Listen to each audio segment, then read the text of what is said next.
Welcome to Skillizee's podcast, The Learning Curve. Skillizee is an initiative created by Aarna Singh, an educator with a deep-seated passion for enhancing skill development and fostering learning environments that thrive on creativity and progress. This podcast is focused around redefining holistic development in children that involves life skills that go beyond the pages of school textbooks and grades that have long remained and are currently the basis for major Indian education systems. In the upcoming episodes, we will be inviting guests from various industry backgrounds to talk about their take on education policies, how they developed life skills, things they wish had been taught to them in school, and much more.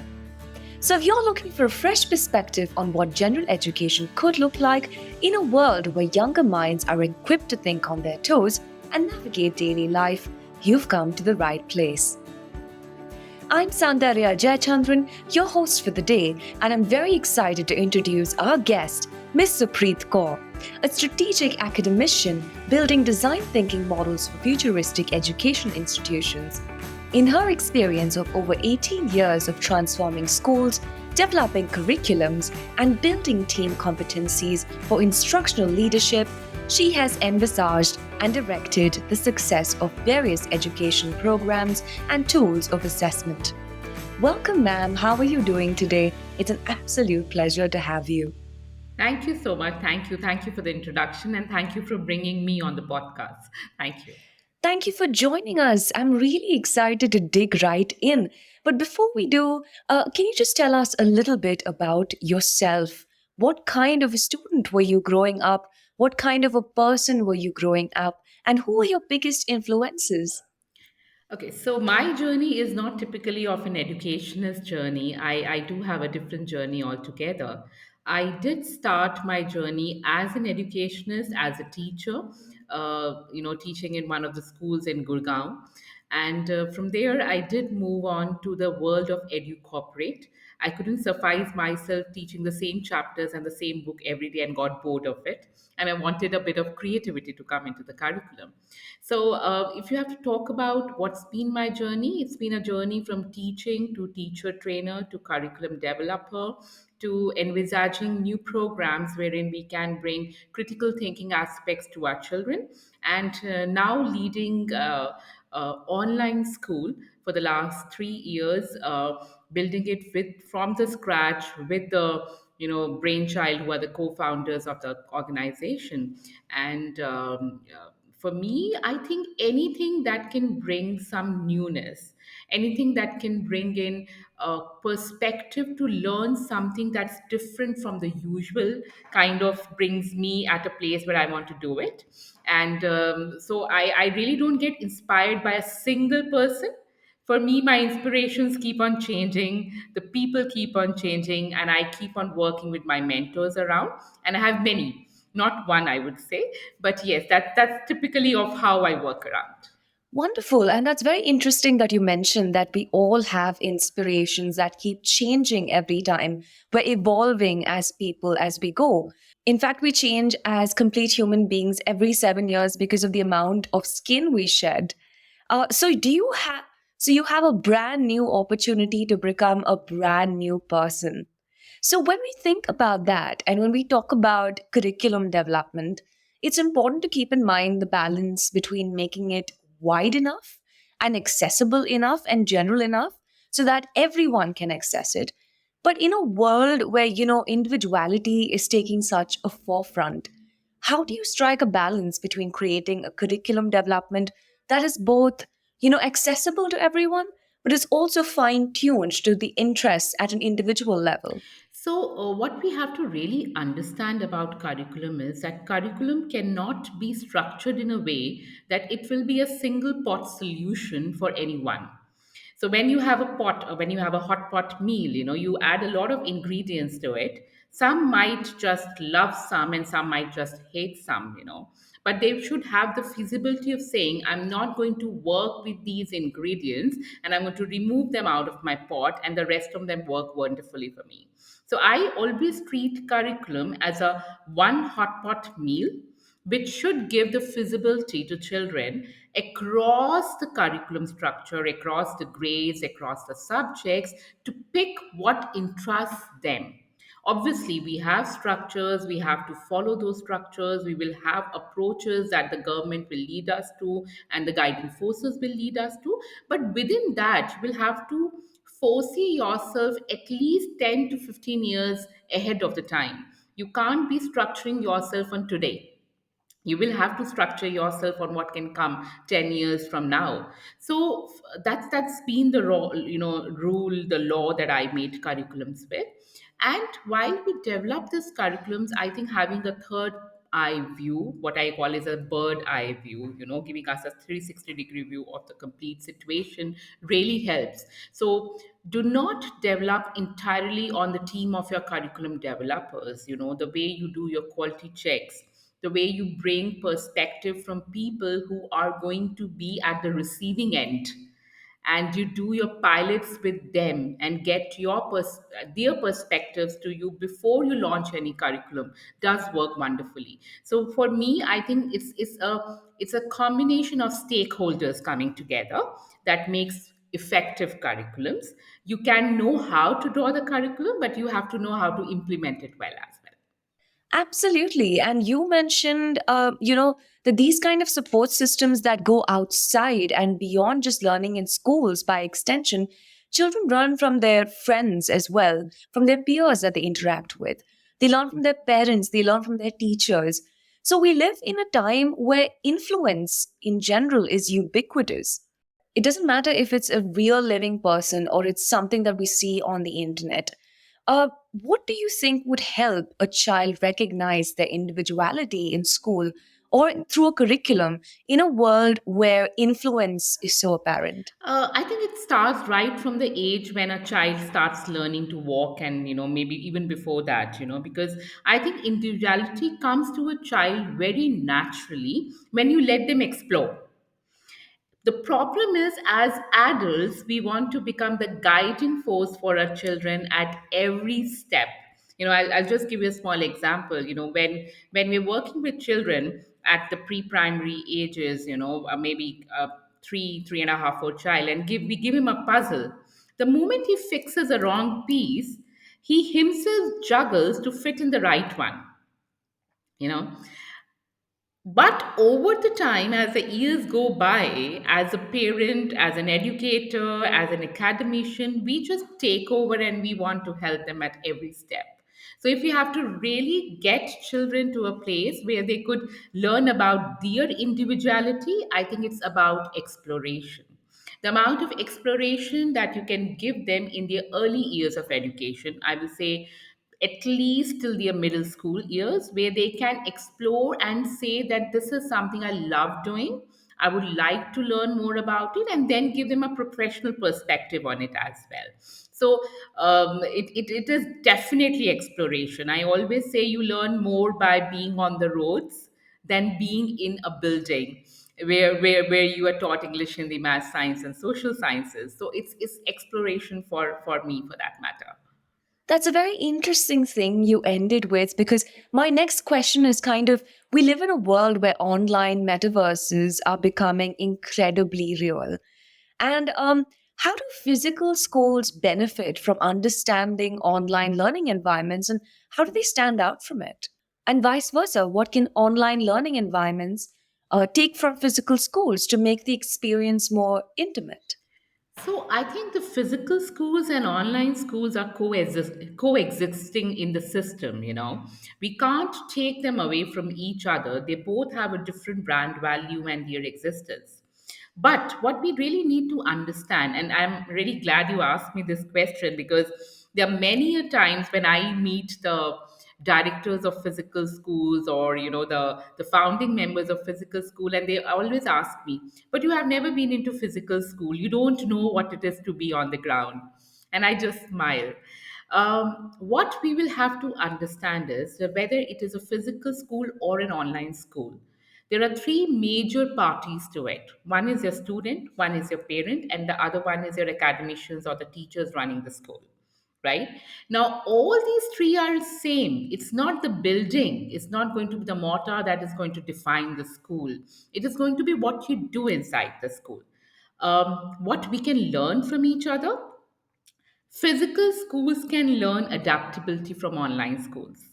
Physical schools can definitely learn how all within online structures also we have been able to create bonds of trust with our parents and students, which is very important for the systems to flourish. So, just giving you a small example, me myself running an online school, I meet my parents very frequently. My teachers meet the parents and the students in an very, I would say, informal environment around 12 times a year, which is apart from the live classes or the regular classes that they're taking. That doesn't happen in physical schools. I myself, have struggled as a parent where I have not met the teacher of my child more than twice a year, and it doesn't help. So what we can really learn is how we can have the adaptability from the online schools. We can learn how to leverage from the online schools of technology so that you can understand from there how you can have individualized experiences for children. Unfortunately, we will have to take this into accountability that when we are in a physical setup and I have 40 children or 30 children sitting in my classroom, uh, however hard I try to make individualized learning a part of my game or part of my curriculum planning, I will be teaching all 40 the same thing. I might at the most give them worksheets, which will be individualized learning worksheets, but that doesn't help. When I'm in an online setup, I can regroup them, put them into boardrooms, I can put them with individualized teachers, I can define polls for them, quizzes for them, I can do, AI based learning with them, so much within that 40 group also that the individualized learning happens in the real sense. It just doesn't happen in the weekly planner that we maintain for our schools.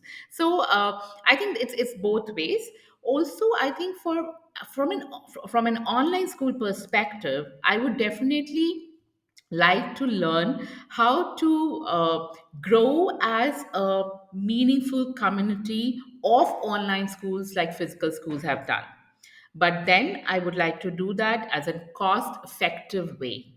I would not like education, and I will say good education, to become merely for one section of society who can put that money out of their pocket.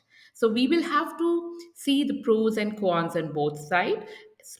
Definitely the physical environment that comes for the children, the sports that they can play, how to explore on those kind of opportunity in physical setups for children. That's what online schools can learn from physical schools. So I think that's some of the learnings that I have taken up. We go around and we talk to sports academies, tying up with sports academies, bringing those courses to them, doing physical picnics with our children, going to the extent where we have reached state to state to meet our children 10 times in a year, maybe. So there's a lot that can be learned both ways for sure. Yes, I think there's a certain amount of give and take that exists in this scenario where we can harmoniously learn from both different forms of schools of learning. Definitely, there's that give and take. So, how do you guarantee that each staff and faculty member understands their role in student and campus success? Because I feel like in a business where, it's such an intimate experience, where you're influencing someone's life at such a deep level, how do you guarantee that staff members and faculty members share that enthusiasm with you in building that kind of an educational institution? So, I think faculty or your team, whether it is for a school, whether it's for a corporate, whether it's anywhere for that matter, a biggest chunk of it has moved to online, right? Leaving the education sector for some of it. How do you maintain that consistency with your team members and ensure that they're motivated all the time? I think giving them the room to speak, that's the first thing. It no longer can your leadership roles be place where you tell them what to do. It has to be a hand in hand work, you know. We wish to do this. We would like to hear from you as to your perspective on it, and we work together on it. That's the first thing. Planning yourself well in advance, asking for time, giving them room to have a breather, have their lunch properly as we would like our kids to have it, right? Also, in fact, remembering that remuneration to the teachers play a very important role. When we are not giving a teacher's right remuneration, that does affect their mental and their morale, right? So giving them the right remuneration. Also, being in this online setup, you know, the recurrence of meetings, how accessible you are to your staff, how open you are to hear their concerns and queries does make a lot of difference. And we do have physical times, you know, we when we are having, so we have created that environment where we have physical setups every state. So what has happened as a result of it? The children are meeting teachers from particular states because we hire them across the country. So they have a physical meet. We are having a training that happens in the corporate offices, which are all physical. So as an organization, we spend money to bring our teachers to places that can give them experiences. And once you put yourself in that place where you feel that you are going to invest in your team, that is when I think the team stays motivated, and you know they are ready to work extra hard to bring in that change that we're looking at in the education system. So that's what we kind of believe on and work around. I think that, working with people and talking to different kinds of people is a very integral part of this industry and education. Um, it kind of helps you engage and connect with a human being that is so different from you in so many ways.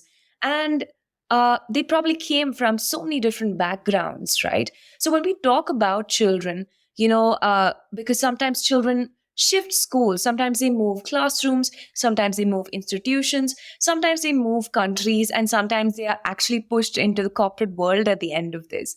So I think there are some of the soft skills that are not essentially touched upon in schools that help a person connect with another person.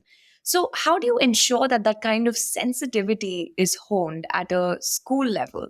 How do you improve the adaptability factor? So I think, you know, as an administrators, as educators, this is our job. So, you know, remember when we started, we talked about content development. Content development is not developing pieces of work for subjects. Content development is developing content that can help them prosper for the next 10 years. So when you talk about soft skills at this point of time, that has to be a part of your content development, and that has to be an ongoing process in the year. So I'll just give you a small example. Life skills is the term these days, you know, and everybody is talking about them. But let us propagate and see how we use life skills in classrooms in, you know, real scenario. We have probably given a day or two uh, of one period each in a week where we'll sit with children and talk about empathy, generosity, being with your friends, team leadership, etc. Right? But what about after that one period? What happens then? Right? Do we forget it? Do children enjoy it? Or is it assumed to be a lecture being given by an adult because she's a teacher? So we have to understand that when we're talking about the soft skills, these soft skills have to be a part of your curriculum. So when you design your curriculum, you should say this year I'm going to work with these 10 soft skills or life skills for my children, and I'm going to amalgamate them as design thinking models for my children within the chapters of the curriculum.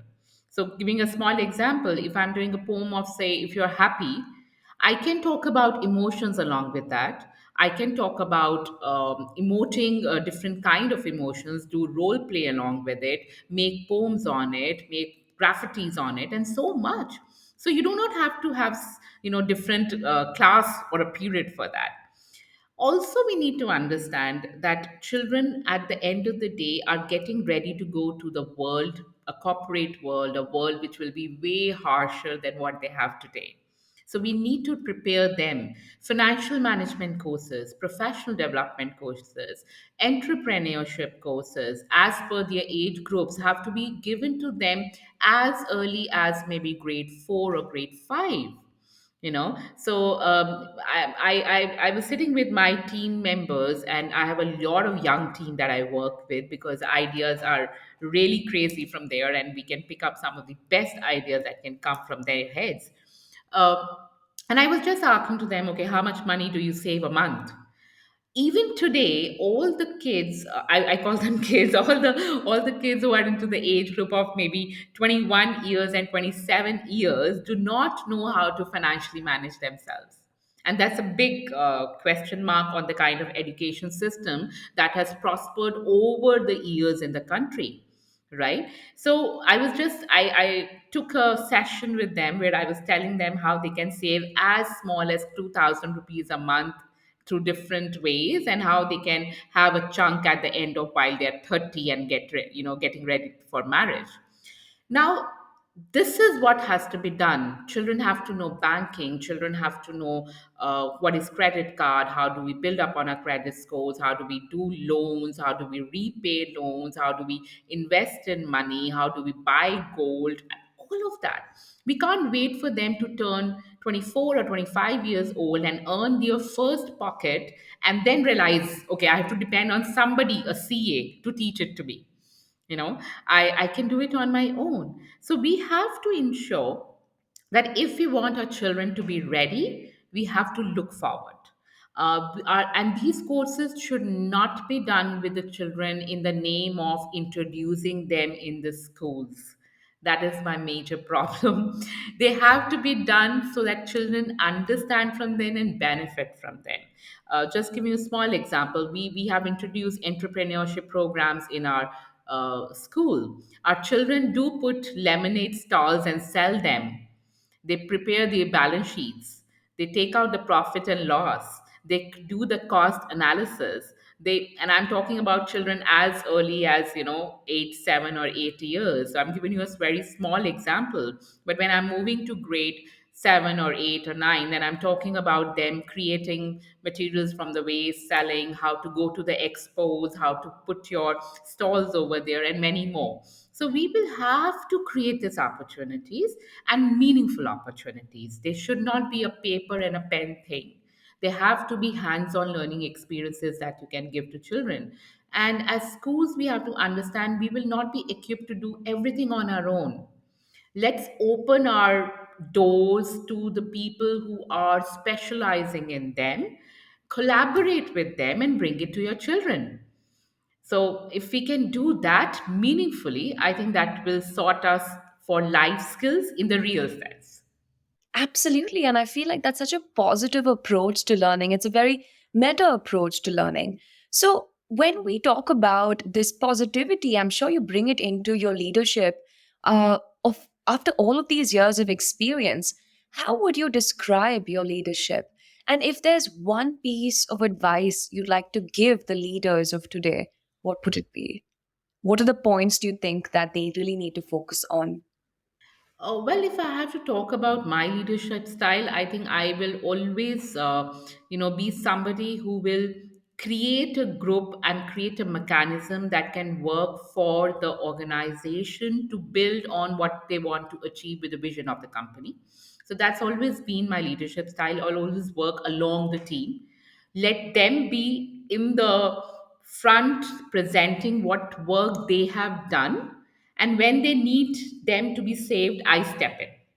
So that's the leadership style I have always evolved with, and I think I've been blessed to have wonderful team. And I think if you have to look at leadership styles of people, you will understand it, how a good a leader you can be by the years a person stays with you. So I think that's as a big meter for people to realize. The boss style doesn't works with me. What for me, what works is having a leadership role where I can work with people, guide them, and let them work on it and handhold them to get it right. What I can tell the leaders of the time, I think probably with the experience that we have all gauged in our years of learning, 15 years, 20 years, whatever somebody has done, we will have to at times wash off everything that we have learned and start afresh. And if we can do that as leaders, we will be unstoppable then. Because our new generation will definitely know things better than us. I'll just give you a small example, social media for that matter. If I have to leverage on social media better today, a 21, 22-year-old will do way better than me forever, and I'm sure about it. Then why do not I learn from them? So we will have to kind of build up a understanding that yes, your experience, your understanding will always help your teams prosper, but be ready to listen and learn equally from them. And that kind of environment, if you can build with your teams, then that's a beautiful place to work. Yes, and adaptability is certainly very, very important, especially today to have in the leaders of today, because we lead the people and people always change and the patterns always change. So, leadership styles cannot afford to be stagnant in a world where everything is changing, in a world where evolution is, in fact, inevitable. Um, but speaking of evolution, what are you most excited about, Miss Supreet, in the future of education? How do you see it evolving? Now, I'm definitely looking forward to see how online structures can evolve, because we will have to understand that if we look at the census, if we look at the real statistics, there is a huge population of students even today who have not access to good education, right? Or education for that matter. And if I go to build on the number of physical schools, it will take me years and years to create those kind of structures and the amount of money and investment that will require. So I'm definitely looking forward to have a way wherein we can see online schools reaching nook and corner of the country where schools education have not been accessible till now, or it is not affordable, either of them. um, all you need for it is maybe a Wi-Fi connection. All you need for it is just a digital device, which can be anything that can be provided to you by the person who's running that school, also for that matter. But what we'll have to understand, we'll have to create that opportunities. The second thing I think I'm really excited about is to see the evolution of AI. I keep on working around a lot on it and figuring it out, and we will have to understand that we will have to get ready for it. It's not going to replace you, but if you don't know it, you will not be as effective as others. So we will definitely have to look at how AI will make things more streamlined. Till time we have, I think, 3D models. Wearing that piece of grass on your head and looking at immersive education. All of that has have happened. We all have experienced it. I was a part of one of the places where we had done it like 7 years back. People are talking about it today now. But I think what we will have to really understand is that we have to keep on looking forward to newer inventions, newer hands-on learning experiences, and that's something that we should be ready with. Absolutely. So before I let you go, I have one last question for you. For all of those institutions that are trying to, bridge the gap between traditional education and institutions like Skillizee and many others, of course, that are working on meta skills and developing soft skills in the children of today for tomorrow. Um, how do you think is the most harmonious way to segue like traditional education patterns, with this new sense of learning so that everyone can truly see the importance of it in the years to come? Oh, well, I think the only thing I can say is that probably all these places where we're trying to build up the new patterns and, bridge the gaps and bringing the new technology and the new methodology to our children, they need to open up their doors to educational stuff today. And why I'm saying this is because we have had physical structures for so long, and we have had people working in them for so long that they understand the physical aspect of education so well that for them to make a transition to online system, to make it easy to kind of bridge that gap, is something very difficult to understand. So I think it's time that we bring educationists on board who have a vision that can work towards that. I'm not against anybody who's worked in physical setup, but what we'll have to really understand is that probably what is the need of tomorrow should be people who are flexible to learn and adapt ahead. And that's how we can coexist in the system, and that's how we can bridge those gaps. And the more you are advanced, the more you learn, you're ready to just give up on your sleep and do those courses and know the new technology. I think that sorts you way well. Truly, what a wonderful note to end this on. I feel like malleability and adaptability are the key words of the day. They are the key things that we should be working on to continuously be able to go with the flow no matter what and follow our true sense of purpose. And breaking that into curriculum in a seamless method. I hope it'll be one of those things that will be achieved very quickly in the next few years to come. So, hoping for the best on that. But thank you so much, Mr. Preet. It's been an incredible pleasure having you on. It was such an insightful conversation. I learned so much. Thank you for joining in. Please leave a like if you think this was relatable, and please share if you think this would help someone. For more information, please log on to skillizee.com. The link is in the description. Thank you so much for tuning in. Until next time, bye guys.